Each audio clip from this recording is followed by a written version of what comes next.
엉뚱날씨여서 예. 마음은 하청하시라고 제가 지금 여기가 지금 구식이 어디요? 네? 여기가 지금 잠깐만 제가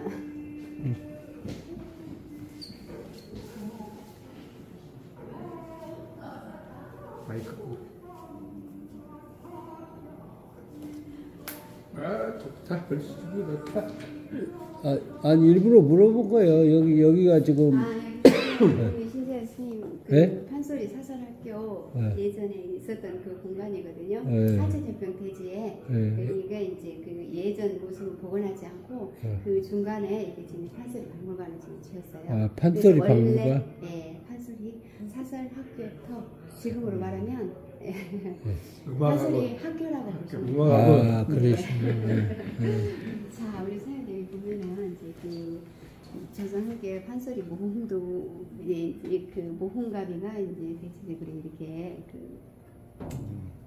그 감사 이렇게 부임할 때나 이럴 때 대체적으로 소리꾼을 많이 이렇게 불러서 이렇게 하잖아요. 근데 우리가 그 사극이나 영화나 이런 거 볼 때 소리꾼 불러 모아서 연애서 베풀고 이렇게 할 때는 대부분 다 보면은 소리꾼이 누구예요?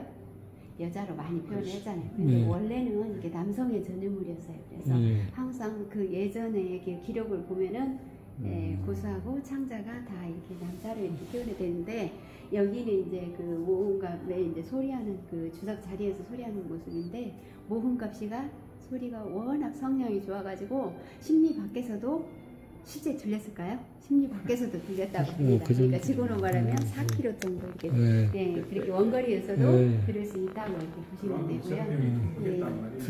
보면은 광대들이 여러 부류로 있었죠.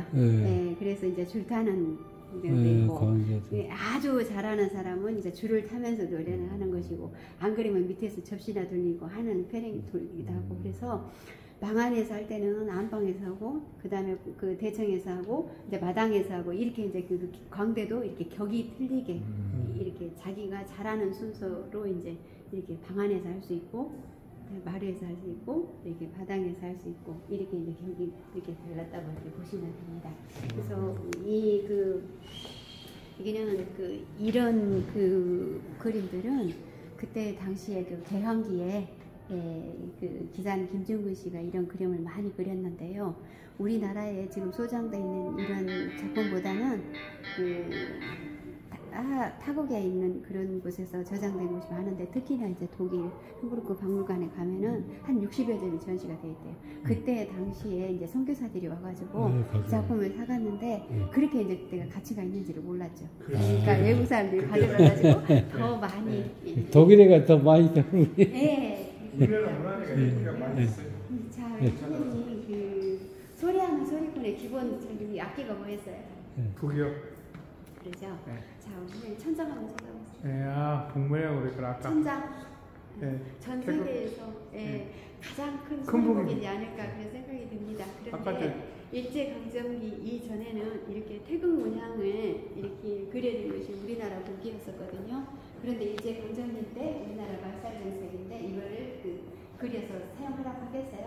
그래서 그때 당시에 이제 이걸 사용하지 못하게 했다가 지금 이제 다시 고창에 우리나라 그렇게 일부러 이렇게 자전거는 저기 미당 신문학관 김정수 그중 선생님들 그 출처가 궁금해요. 하시는 분야가 그냥 노는 사람들이 절대 그러지 않으실 것 같아요. 미당 신문학관 다녀오셨다는 것은 가히 그냥 전혀 모르는 사람도 그래서 이제 그 소리꾼하고 소리부대의 그 만남이라고 해서 이제 펼쳐지고 근대에 유명한 필명창들 그분들을 저희가 이제 사진으로 해서 이렇게 전시를 하는데 자, 이 소리꾼들은 직함이 높았어요, 낮았어요? 낮았죠. 신분이 굉장히 낮았는데 이런 분들이 기록하기는 쉽지가 않은데 누군가 관심을 가졌기 때문에 이런 기록이 남았을 거 아닙니까? 근데 그 순천에서는 벽소 이영민 씨가 개항기를 운동가고 시인이고 이게 판소리에 대해서 주의가 굉장히 깊은 분인데 일제강점기 때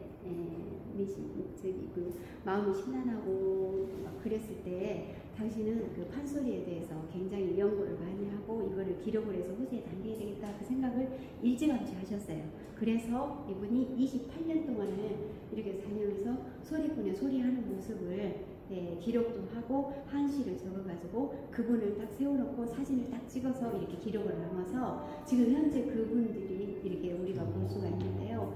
이 모습을 이런 것이 있죠. 역사가 또 가만뒀잖아요. 일제강점기 지나서 또 뭐 했어요? 6.25 터지고 그러잖아요. 그런데 이를 항아리에다 묻어놓고 피난을 갔다가 와가지고 공사를 하면서 포크레 공사를 딱 하는데 온전하게 고증이 다 있어가지고 그 모습을 우리가 지금 이렇게 볼 수 있습니다. 그분의 영향이 굉장히 컸다고 이렇게 보시면 됩니다. 지금 우리가 판소리 정말 많이 마시죠. 근데 판소리라는 것은 옛날에는 참극, 극창, 뭐 이렇게 잡가 이런 식으로 많이 알려졌다가 이제 하나로 많이 치었던 것이 이제 판소리라고 그러는데 판소리는 판과 소리가 합쳐진 그런 소리거든요. 근데 판은 놀이판, 실험판 아까 읽어봤어요. 혹시 아는가 모르겠어요. 극판, 실험판, 네, 놀이판, 네, 육판, 네, 게임판 네, 이렇게 네, 하듯이 어떤 자리가 일어나는 건데 앞에가 소리라고 이게 뒤에 따라서 불렀잖아요. 그래서 소리가 일어나는 자리인데 소리는 기계적인 소리 이런 소리가 절대 아니고 사람의 목소리로 사람 소리, 짐승 소리, 새 소리 등 삼라만상의 소리를 입으로 다 표현하는 소리. 그래서 굉장히 유명한 창자가 소리를 할 때는 정말 새 소리 할 때도 새가 진짜 날아가는 것처럼 실제 새가 하는 소리처럼 해가지고 그 새가 나의 동료인 양 해가지고 그 소리하는 곳을 다가 날라갔다고 그렇게 하죠. 그 정도로 이제 사람 소리로 이렇게 표현을 잘했다고 합니다. 그래서 그때 당시에 이제 뭐 임방울 씨나 이런 분들은 아주 가히 탁월할 정도라고 보시면 지금 되고요. 나오다가 가인인데. 자 그리고 저는 그 이제 이거 판소리 박물관에 와서 보니까 서편제라는 소리를 여기서 처음 들어봤어요. 서편제. 저희가 90년대 초반에 그 판소리에 관계되는 영화를 저희가 봤잖아요. 그런데 판소리의 제목이 그 영화의 제목이 서편제에서. 도대체 이렇게 한이 서린 애완이 서린 이런 영화에 왜 제목을 서편제로 했을까 제가 많이 했었는데 판소리의 유파이더라고요. 자 그런데 우리가 성대강을 중심으로 해서 한양을 쳐다보면서 산간 지역에는 전부 다 남성적인 소리가 동편제더라고요. 동편제가 지금 저기 남원, 운봉, 순창, 곡성, 구례 가면 거기 고창, 생가가 있어요. 예, 저희 갔다 왔어요. 곡성, 구례까지, 고창까지 이렇게 아울러서 전부 다 이렇게 남성적인 각진, 이런 힘이 있는 그런 소리를 동편제라고 그러고 서편제는 광주, 나주, 담양, 보성 이런 평야 지역을 대체적으로 많이 이렇게 였더라고요. 근데 이런 계보가 그때 당시에는 계속 이렇게 보존이 되어 왔는데 그 틀을 제일 먼저 깬 사람이 아마 송만가시. 그 집안은 송웅 가왕 중에 가왕이죠. 네, 송강록 씨, 그다음에 아버지인 송우령 씨, 송만갑 씨 이렇게 했는데 이 집은 죽었다 깨나도 우리 집은 동편제 집안이야. 너도 동편제를 해야 돼. 그런데 가만히 생각해보니까 아니 내가 노래는 하지만은 우리 선생님께서 서편제도 들을 수도 있고 이 중고제도 들을 수 있고 이렇게 듣고 싶다 하는 것을 창자가 맞춰서 이렇게 노래를 해줘야지. 어떻게 우리 집은 동편제 집안이면 동편제만 부릅니까? 그렇게 하면서 나는 여러 가지를 다양하게 습득하겠습니다 했더니 어때요? 송강록 우리 선친께서 네가 결혼을 해서 자식은 낳아서 혈통은 이었지만은 우리 집 노래 가통은 저기 그 어기는 폐르 자식이라고 저놈 자식 한다고 쫓아내버렸잖아요. 그렇게 했는데 이분이 어때요? 떠돌이 생활을 했었죠. 전라도, 충청도, 경상도, 서울까지 가면서 그때 당시에 선생님들을 만나서 이렇게 그 배웠던 여러 다양한 것을 배우니까 오히려 더 빨랐죠. 근데 지금은 뭐 동편제, 서편제 구분 없이 대체적으로 내가 배우고 싶은 거를 따라서 이렇게 많이 배우잖아요. 그러니까 옛날로 말하면 저기를 몸을 제일 빨리 받아들이는 그런 케이스가 되지 않았나 그런 생각이 들어요. 그러니까 지금 생각해보면 이분이 선명한 그 선견지명이 있으신 분이라고 저는 생각을 해요. 만약에 제가 포목점을 하고 있는데 우리 선생님이 포목점에 와가지고 비단도 사고 싶고 모명도 사고 싶고 다 하는데 우리 집은 비단만 팔아. 당신 다른 데 가시 이렇게 할 수 없잖아요. 그러니까 비단도 놓고 팔고 무명도 팔고 팔 수 있는 곳은 다 갖다 놓고 팔아야 그게 가격이잖아요. 그래서 아마 성만갑시 때문에 더 빨리 부진이 가지 않았나 생각이 듭니다. 여기서는 좀 선수 편지하고 인방울 차이가 나는데 원래 인방울은 이쪽이 낮은데 네. 동편지로 자, 이렇게 계시는 분은 이제 서서히 가면서 이게 희석이 많이 돼요. 내가 스승을 옛날에는 한 스승 밑에 끝까지 뿌리까지 이렇게 다 배워가지고 이렇게 했는데 지금은 보면은 내가 동편제는 누구 선생님한테, 동편제 하시는 누구분한테 가서 배우고 싶고, 서편제하면 이분한테 배우고 싶고 이렇게 하잖아요. 그래서 이 계보가 그때 당시에는 이렇게 써놓지만은 나중에 가서는 결국은 희석이 많이 돼요. 여기는 동편제 계보가 네. 지금 현재 그 창설하신 유명하신 분들이 굉장히 많이 있어요 보니까. 네네네.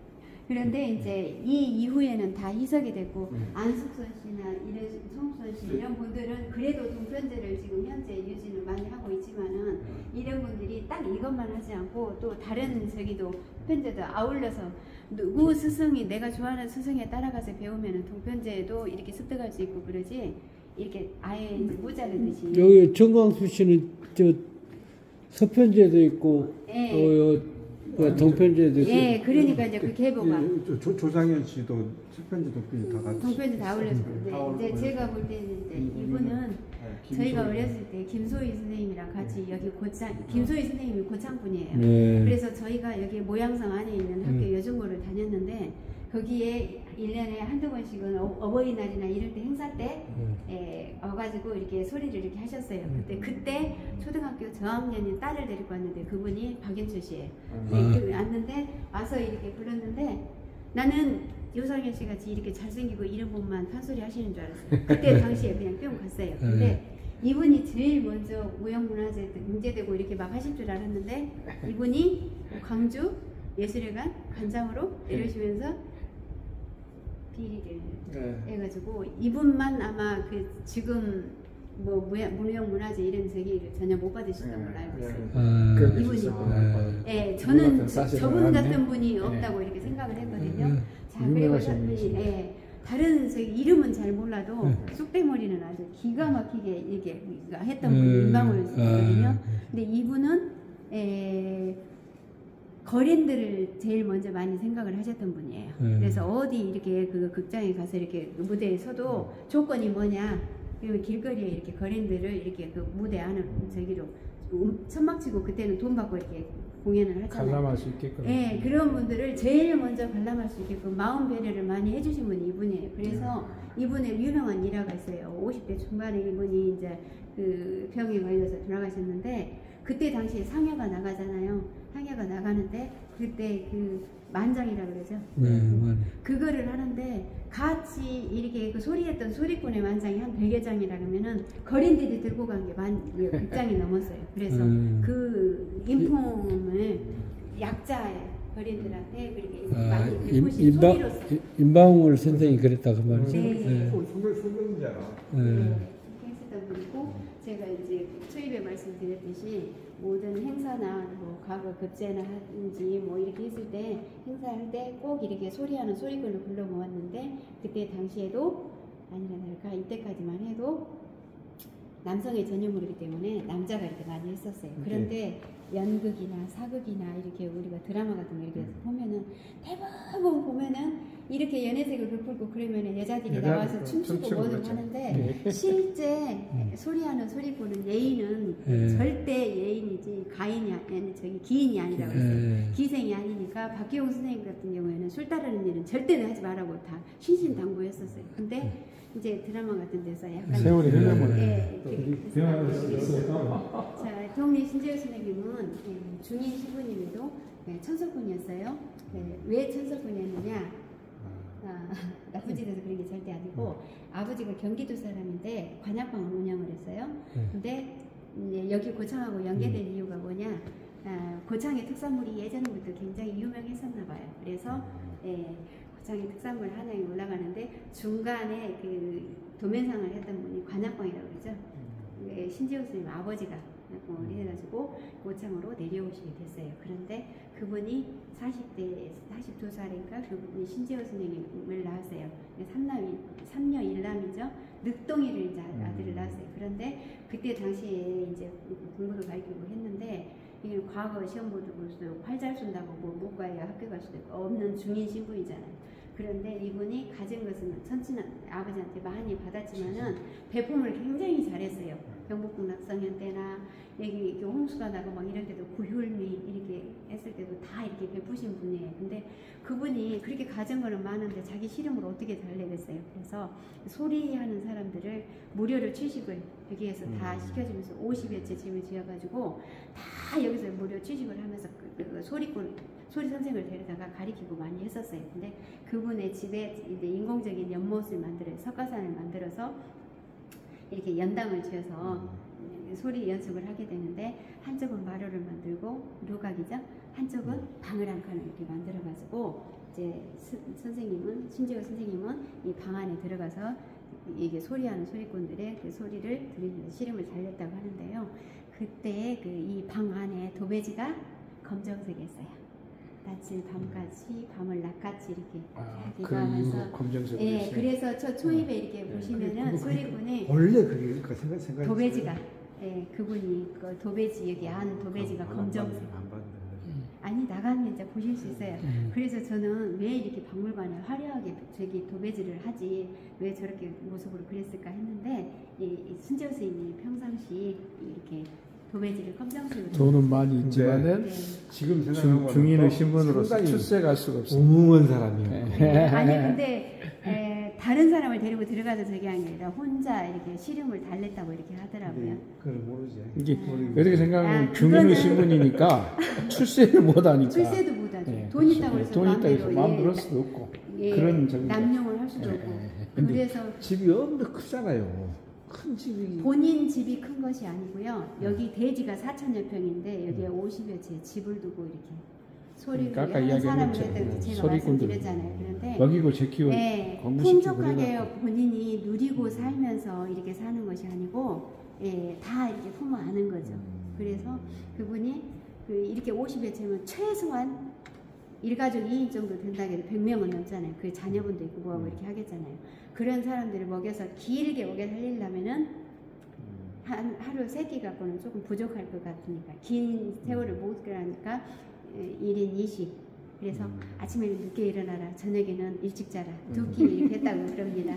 정창업 여기 닿는 데까지 한번 네, 여기는 지금 이제 우리가 이제 그 정강수 씨의 조부가 긴 것 같은데. 정창업. 창업.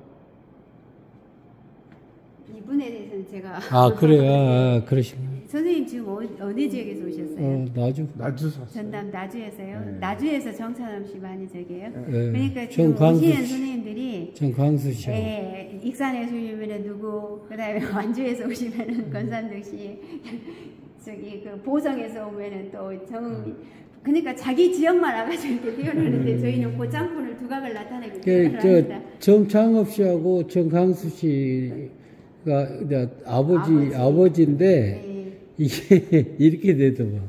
아, 내가 들어보니까 이게 나주정 씨야. 이게 나주정 씨인데 이게 나주정 씨 다산 집안이라고 자기가 얘기를 했는데 근데 뭐냐면 족보에 빼본 거야. 그 이유가 뭐냐 그랬더니 사대부 집에서 근데 할 수가 없으니까 족보에서 빼보라. 자기가 스스로 빼보라. 그래가지고 지금도 그 족보에 넣었다고요?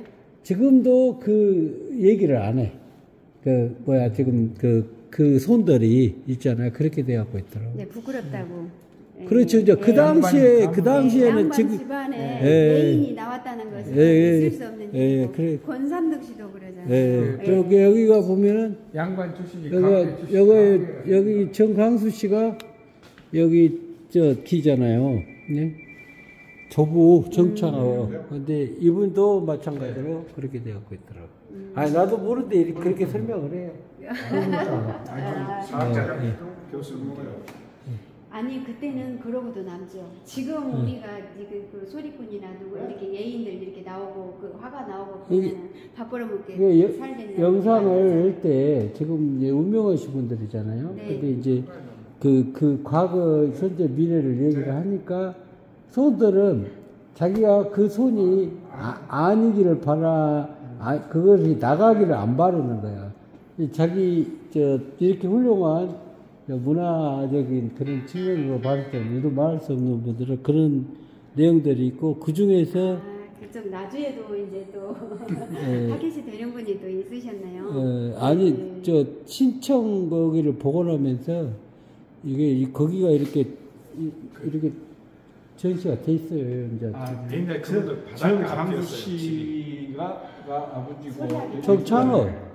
처리하기 딱 좋은 정창업이가 아버지라니까. 네. 가책 사업을 해가지고 네. 여기가 정강수. 근데 여기 생가 복원을 하려고 하는데 여기 아주 나는 모르는데 거기 이쪽에 판소리 하신 분들이 네. 이거 언제라고 아주 중요시 얘기더만. 네. 아, 그렇죠. 말씀하시오. 네.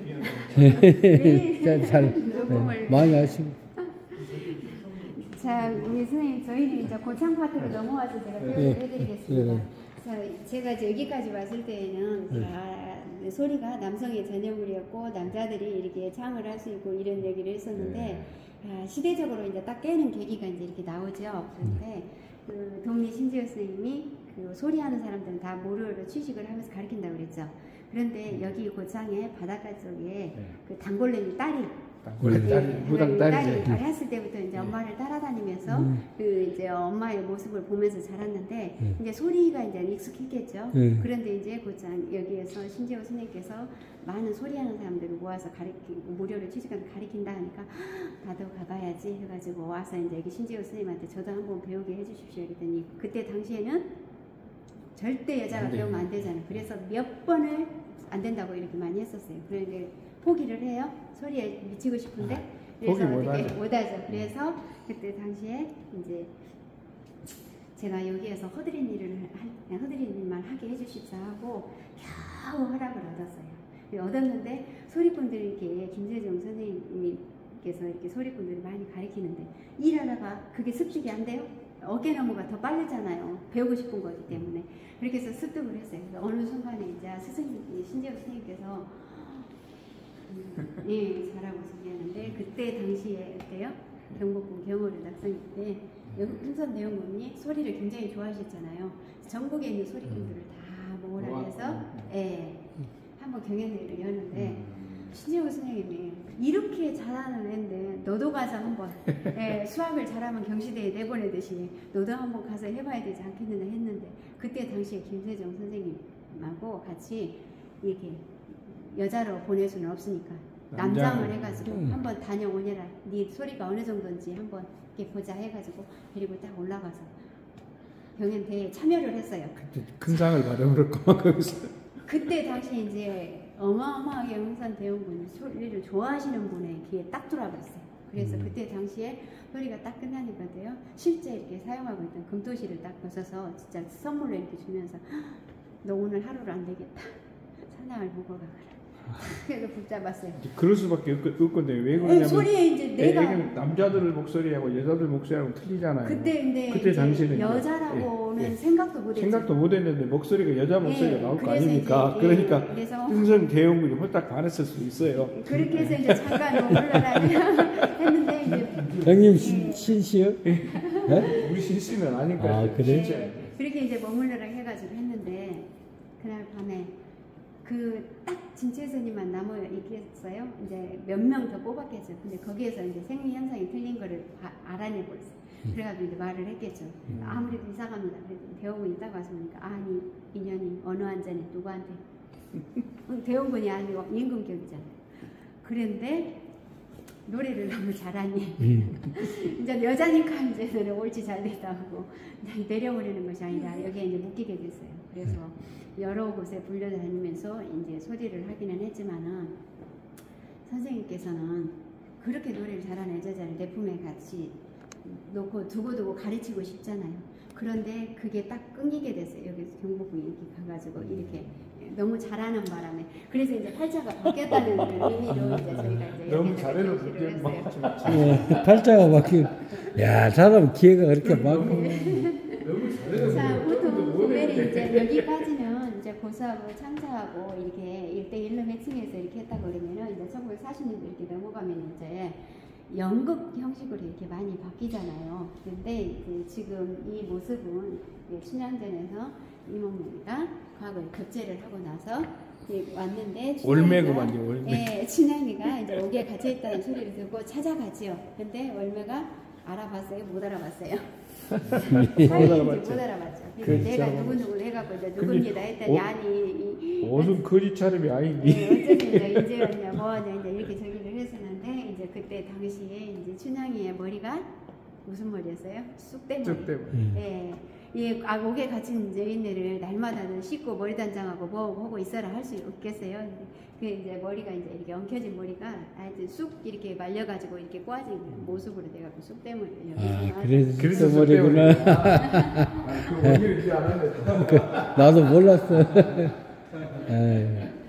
저희가 광주에 그 금성관 있는데 그 앞에 가서 나주곰탕도 저희가 많이 먹어보고 금성관. 예, 그 부근에 있는 그 커피숍에 그 시 이렇게 쓰시는 분들이 시집 같은 거 진열해서 저도 보고 고창 대산 수박이 유명한데 그 대산에 사시는 분이 또 거기에서 또 계셔가지고 제가 만나본 적도 있거든요. 근데 나주는 그렇게 유명하다면 고창은 올 1년 동안에 세간의 임무를 굉장히 많이 받았죠. 예, 세계 7관왕을 보유하는 그런 쾌거를 누려가지고 예, 세간의 임무를 많이 받고 연인음악회가 유일하게 군 단위에서 녹화하러 온 지역이 바로 고창이랍니다. 그 정도로 유명세를 탔던 곳인데 그 중에 하나가 세계 인류 무형문화유산에 등재된 게 이 판소리잖아요. 판소리하고 농악인데 그 아주 중심적인 역할을 했던 곳이 바로 신재욱. 네.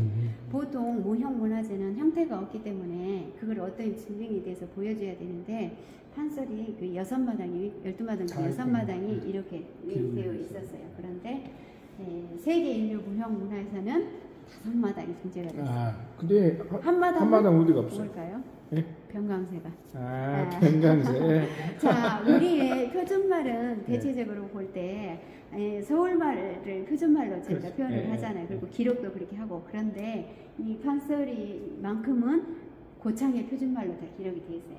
그래서 오메 어서 와라 어쨌단가 오메 큰일 나고 그렇네요. 이런 모든 그 고창의 표준말로 다 기록되어 있는 바로 있는데 판소리는 이거 본토 발음이고 네, 6마당 중에서 5마당이 등재됐더니 한 마당은 병강세가. 예, 이게 번역도 어렵고, 이게 너무 야한 적이어서 어디다가 이렇게 표현하기가 어려워서 한 마당은 빼자 해가지고 5마당이 세계 인류 무형문화유산에 등재됐다고 보시면 됩니다.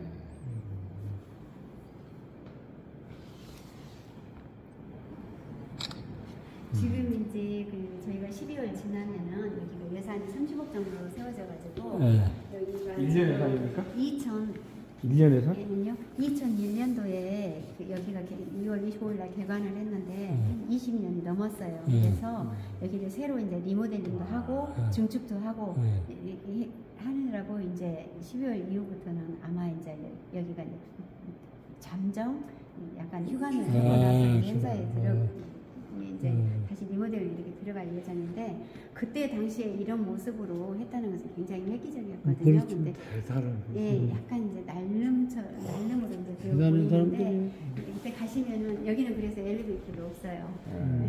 없어졌어. 놓고 이제 전시구도 있고 이제 수장고도 이제 지하에서 이제 지상으로 올리고 이제 이런 역할을 많이 할 예정이거든요. 그러니까 지금은 이제 가장 그때 당시에 제일 잘했다고 이렇게 표현하는 얘기인데 약간 시대에 조금 이렇게 뒤떨어지는 얘기가 되어서요.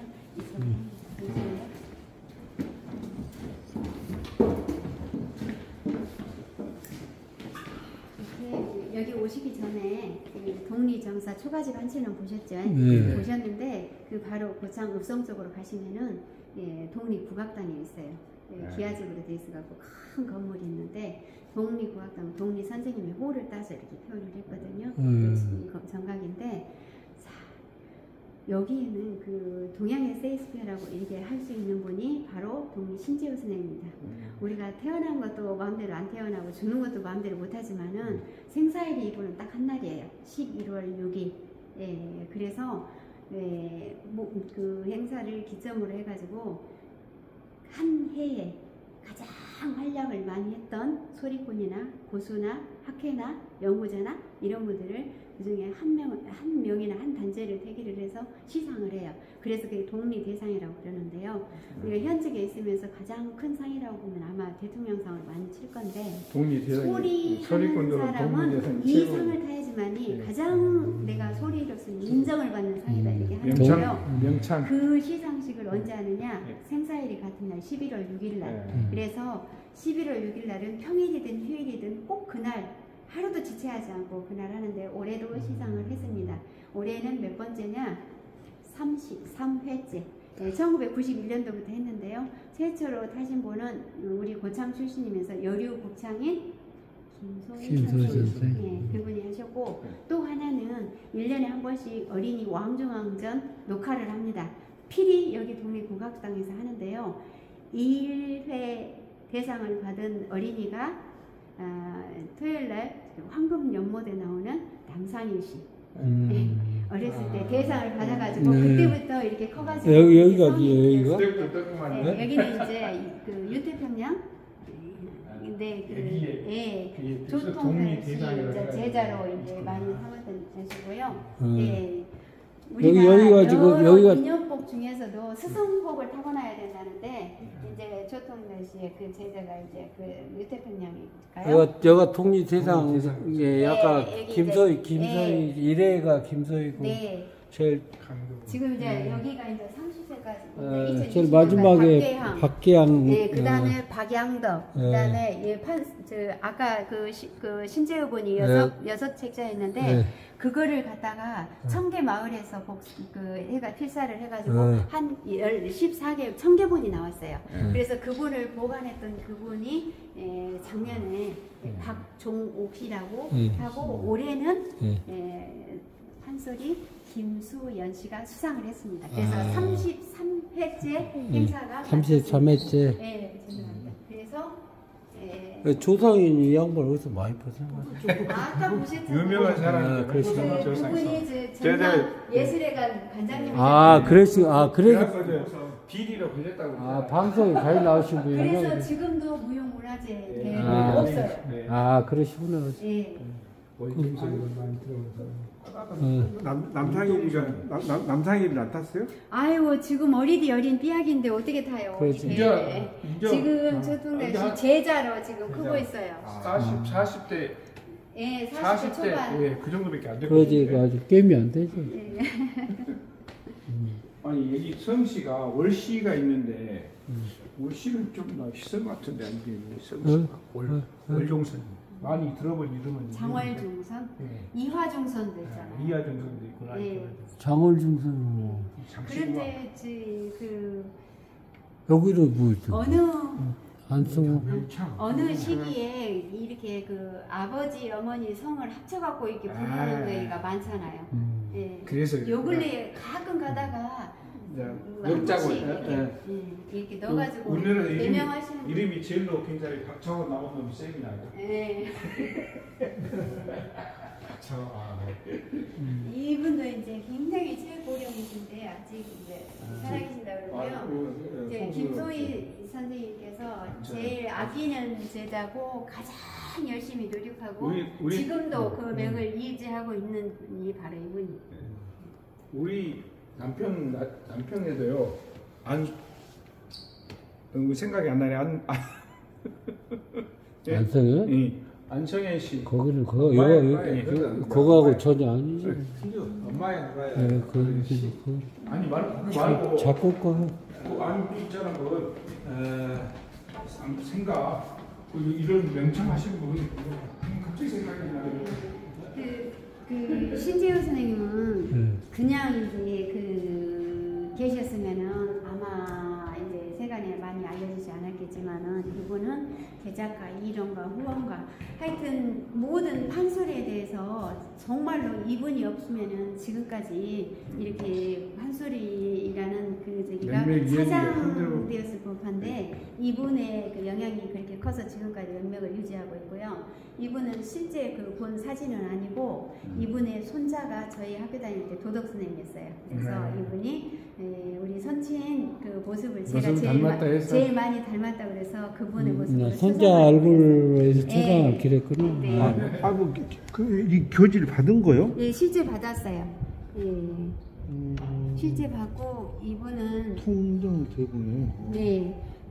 그래서 그 고창에서도 고창 모양성 안에 작청이 있는데 6방이 집무하는데 이분은 2방이고 또 호장까지 이렇게 하신 분이고 이분이 그 고창에 이렇게 그 홍수가 나고 이렇게 막 했을 때도 제일 먼저 이렇게 나서서 이렇게 많이 이렇게 우리 부장이 집안하고 똑같네.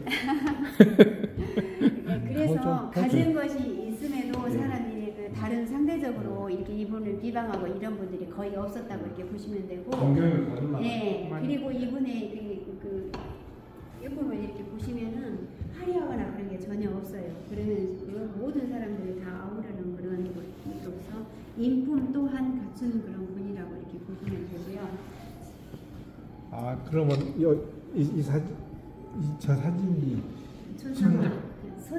손자 모습을 딱 네, 저희 실제 가르쳤던 모습. 거의 이제 원래 이순신 같은 경우 쭉 내려오니까 피 혈통가지고. 자, 그리고 우리 선생님이 그 오실 때 초가지 이 모습을 보지 않고 멀리서만 이렇게 살짝 보셨을 텐데요. 아니 들어갔어요. 안에 들어가서 방문도 열어보고. 우리 선생님 예? 거기 가서 좀 색다른 거 보셨어요? 색다른 거요? 색다른 무슨 뭐 이분은 중인이라고 했잖아요. 앉아서 중인인데 연습하는 예. 제자들하고 그것만 네. 그 이분은 중인인데도 중인이 사용할 수 없는 두리 기둥을 썼어요. 기둥이 네. 양반이 아니면 사대부 집안 아니면 살 수 없는데 이 기둥을 썼어요. 네. 그런데 마지막 그 조선의 그 암행어사가 어윤중 어사였어요. 어윤중 어사였는데 여기 바로 옆에 가면은 고창읍성이잖아요. 네. 고창에 딱 내려와가지고 딱 이렇게 쳐다보니까 성 앞에 바로 이 집이 쫙 이렇게 있는데 이 집이 참 예사롭지 않다. 누가 사느냐 물어봤더니 중인이 산다고 하니까 아니 중인 신분에 어떻게 이렇게 두리기둥을 쓸 수 있느냐. 내가 오늘 저녁에 가서 한번 확인 좀 해봐야 되겠다. 해가지고 들어가서 하룻밤 묵어 갑시다 그랬더니 예 당연히 가시겠지요 이렇게 하고 그분이 그 지고 개나리 묻힌 흐름한 것을 딱 받아가지고 이렇게 저기다가 딱 놓고 열쇠를 딱 잠가고 보관을 딱 이렇게 해주더래요. 그 다음날 갈 때 친히 이렇게 딱 해서 이렇게 드리니까 그가 원중어서가 아니 나같이 이렇게 허름한 행세에 가지고 온 사람이 뭐 쓸만한 거 있다고 이런 것을 이렇게 중히 여기셔서 이렇게 보관해 주시오 그러니까 선생님은 그렇게 생각하시지 몰라도 우리 집에 온 귀인이신데 묵고 가는 귀인이신데 귀인의 응? 그분의 물품을 내가 어떻게 함부로 하겠느냐고 그래서 내가 이렇게 보관해서 이렇게 드리는데 내가 뭐 조금만 걸리적거리기만 하면 내가 가만 안 두려고 지금 하룻밤 묵었는데 당신의 성품을 보니까 이런 집에서 충분히 살만하다. 그런데 내가 아닌 다른 사람들이 밖에서 이렇게 쳐다봐갖고 이렇게 두리기 되면 누구나 와서 손가락 대고 뭐라고 다 할 것이다. 그러니 집 뒤에 있는 곳은 전부 다 사각 기둥으로 바꾸고 앞에는 두리기둥 그대로 써라. 원래 9자로 올렸었는데 7자 반으로 약간 낮추고 그래가지고 이 기둥이 남아있다는 거예요. 그래서 이분의 일품을 암행어사도 인정한 그런 일품을 가지고 계셨다고 보시면 되고요. 이뻐요? 여기가 최초의 여류명창 진채선입니다. 네. 그래서 진채선? 네. 여기는 고창 출신이고 원래 이제 바닷가에 살다가 이렇게 이제 저렇게 소리를 배우고 싶다고 해서 이렇게 왔는데요. 그분이 예, 한양에 가서 못 내렸다 그랬죠. 근데 그 해에 이제 신재호 선생님이 워낙 보고 싶고 저기 하니까 여기도 이번에 대해서 최소한은 단골 무당. 무당 딸이었어요. 단골 무당. 예, 그러니까 기본적으로 송가인이랑 똑같고요. 예. 가만히 보니까 그러네. 그래도 그 어머니는 지금도 하고 계시잖아요. 근데 아마 여기는 엄마는 안 뜨고 딸은 뜬 격인데 송가인만큼은 안 떴고요. 여기 보면은 내용을 보면은 도리화가의 첫 번째 대목이에요. 여기 보시면 24번 바람 불어 황장고미들 기경가세 도리와 기경가세 가지고 그 나머지 단어가 굉장히 많은데 24번 바람 불었다는 것은 그 이제 24절기 중에서 가장 고운 바람이 불었을 때를 뜻하기도 하고 세선의 나이가 24살이기도 하고 도리화 하면은 복숭아꽃 자두꽃이 얼마나 이뻤으면 복숭아꽃 자두꽃이 내가 볼 때는 지금 살아 계시면은 송가인이 더 떴을 거예요. 아마 왜 그러냐면은 힘들었으면? 송가인은 경쟁자를 통해서 이렇게 나왔잖아요. 혼자의 비슷한 저기는. 그런데 여기는 단연코 비교 대상이 안 되는 단연코 혼자였기 때문에 진도관서 말씀해 주세요. 도창의 송가인 그 법관은 집재산이 집재산이 꼭 말씀해 주세요. 있더라고 내가 있더라고. 야, 진실해. 이제 자, 그리고 2001년도를 생각을 하세요. 여기는 판소리 다섯마당에서 눈대목을 들을 수 있는 공간인데 눈대목이라고 하면은 맨 첫머리 들어가는 대목이 눈대목이 아니고 우리가 그 가수들 노래 중에서도 다른 저기는 다 생각이 안 나는데 가장 하이라이트는 예를 들어서 김범중이가 바람 나머지 내용은 가사는 하나도 몰라도 그 대목만 알듯이 여기도 수군가 춘향가 심청가 중에서 가장 핫한 그런 부분을 가장 멋진 부분이겠죠. 들을 수 있도록 이렇게 장치를 해냈는데요. 그때 당시 2001년도에 이런 모습을 했다는 거죠. 그럼. 그리고 당시에는 소리꾼이 뭐 어디 토굴로나 폭포수 아래로 뭐 백일기도 갔네, 천일기도 갔네 많이 했는데 백일기도라는 그 의미를 제가 보니까 딱 백일이 아니에요.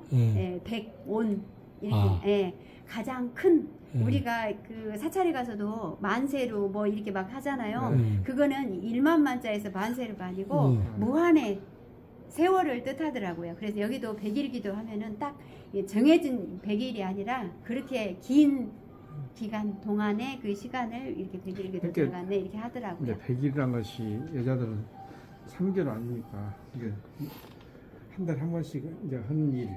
그래서 한 달에 득음을 할 수 있고.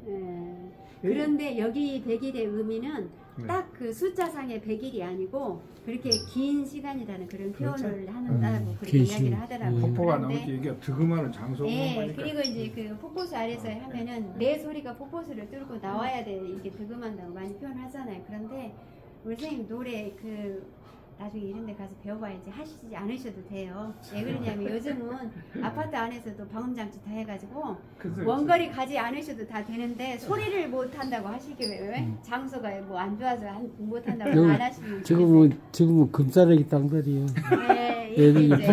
장소면 폭포수 얼마나 한다고. 자, 그리고 이제 그 소리 성량이 어느 정도 이제 괜찮은가, 내가 지금 판소리를 접해도 괜찮을까 하고 한번 테스트 한번 해보시죠. 그럴 때 여기 가서 이제 소리를 들어보시면 소리가 이제 200dB이 넘으면은 오늘 당장 소리학원에 등록을 하셔도 괜찮을 목소리를 어떤 소리를 해야 되나? 여기 가셔서 그냥 무조건 악을 쓰세요. 아감 써. 이쪽으로. 그거 잘해. 찬송가를 좀 하지 말고 약간 숙대머리 알잖아. 그래서 노래가 크게 안 나오죠. 야. 나오네 200. 200 나오겠네. 나오네. 두 분 술값 전략해서 저기 학원 등록시켜주세요. 하고 노래를 원래 잘해라. 판소리 등록시켜주세요. 그렇지. 근데 판소리 등록시켜야지. 오늘 나주고 거기다 얘기하고 등록시켜줘야 되겠네요. 신병인가 신령이.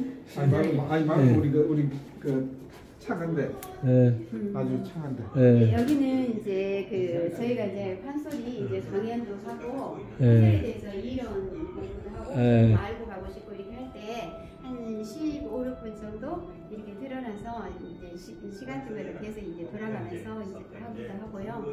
이제 30명, 40명 넘으면 올해는 예, 군에서 이게 그 요청을 하면은 소리하는 소리꾼을 직접 와서 이렇게 공연도 무료로 이렇게 해드리는 그런 얘기를 했었고 한 달에 한 번씩 매주 예, 마지막 주 금요일 날 이렇게 1시간씩 일반 내방 이렇게 무작위로 이렇게 오셨을 때 아무 때나 그때 한번 이렇게 저희가 그 표현을 해드리는 그런 시간도 여기에서 마련해가지고 올해 끝났어요. 11월까지. 네. 여기는 이제 김소희 선생님의 그 유품을 전시하는 뒤에 전시실로 저희가 이제 만들어가지고 그 김소희 선생님의 딸이 박윤초 씨예요.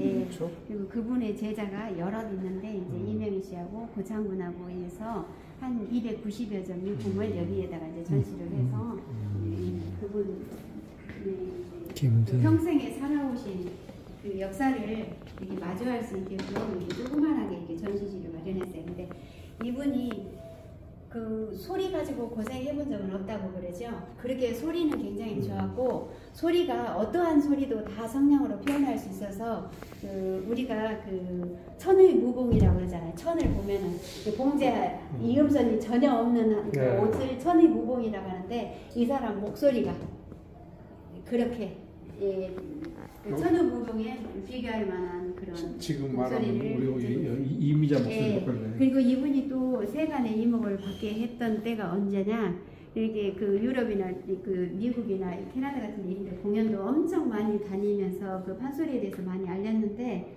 제일 크게 알렸던 계기가 1988년 그 서울 올림픽 때 마지막 폐막식 때 떠나가는 배 그 창을 해서 전 세계인이 깜짝 놀라게 했던 지금으로 말하자면 오페라 카스야. 예.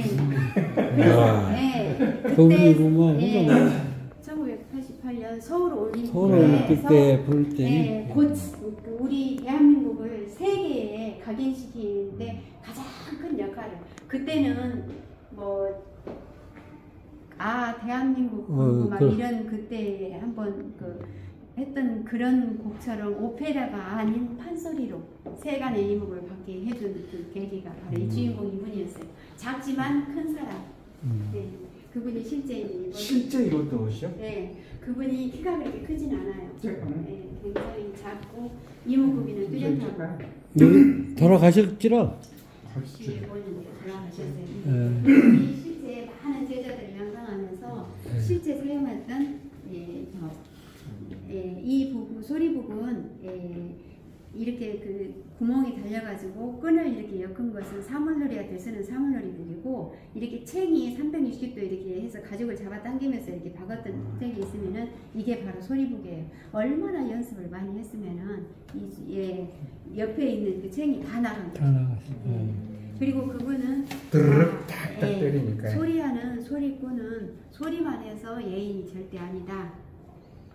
이렇게 글도 쓰고 가야금도 악기도 한 번씩 다뤄봐야 되고 모든 것을 다 갖춰야지만 예인이다 해서 스스로 스스로 이분이 이렇게 실제 이렇게 행하면서 실제 쓴 잘 쓰셨네. 굉장히 잘 쓰셨는데 입춘대 길에서 길자가 훑어자가 아니라 선비사차에서 입구를 해야 되는데 제가 볼 때 거꾸로 쓰신 것 같아요. 김소희 스승이 정렬이네. 네. 근데 이분의 스승은 많아요. 제가 그러시구나. 말씀드렸잖아요. 한 계보로 좀 아까 수학값이 계보에서 나왔잖아요. 그렇죠. 그래서 차후에는 많이 희석이 되었는데 사설을 네. 선생님이 많이 생겼죠. 그러시고. 아까 그리고 김소희 생각이 그런 거 그분이 이제 실제 사용했던 그 유품을 이제 조금이나마 이렇게 이제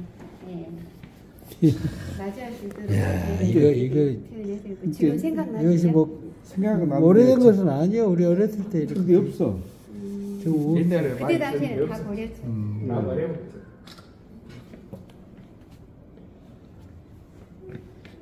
녹그릇. 이제 그 시각. 야, 함지박이 저야. 진짜. 분. 예, 챔빗.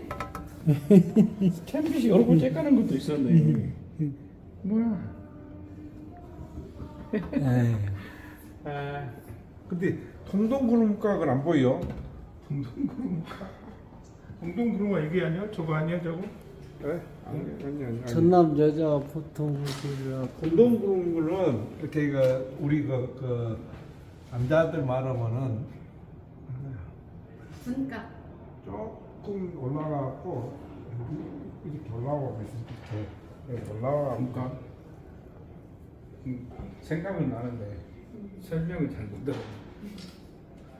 우리 포마드에 원래 네, 포마드 네. 포마드가 까 있고요. 포마드. 아, 그리고 지금도 현재 왕성한 활동을 하고 있는 이렇게 그 판소리 소리꾼 제자들, 중에서 인명이. 지금 눈에 익은 안 소리꾼들이 써- 굉장히 안- 많죠. 신령이 예, 그런데 요새 이분들이 잘안 보이시네. 예, 안- 많이 아프셨죠. 아. 근데 고창에 행사했을 때는 그래도 가을에도 내려오셨어요. 야 이제 진동각일 거야 아마도.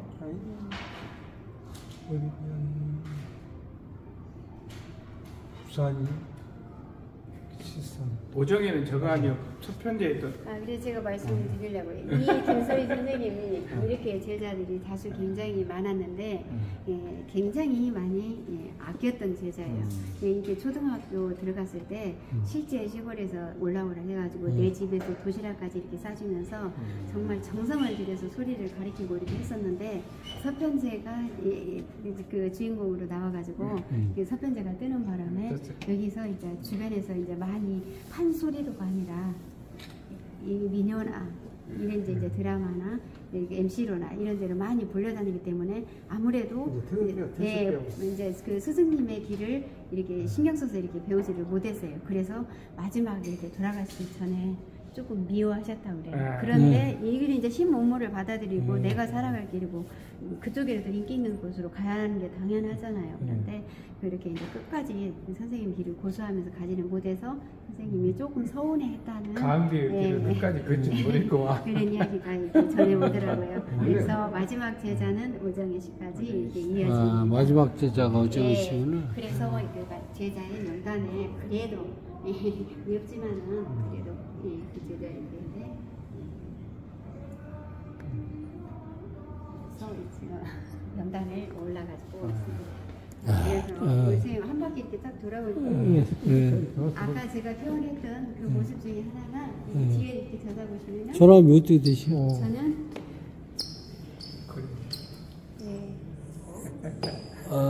강복남 문화예술사시구나. 네. 아이고 감사합니다. 보시면은 도배지가 검정색으로 이렇게 되어 있잖아요. 아 저기 뒤에가 그분 저 신재호 씨가 그걸 네, 하는 제가 거예요? 연당이 안에 검은 벽지로 해다. 이렇게 저기. 이제 뼈를 어느 부산 문자야. 김소희 아니요.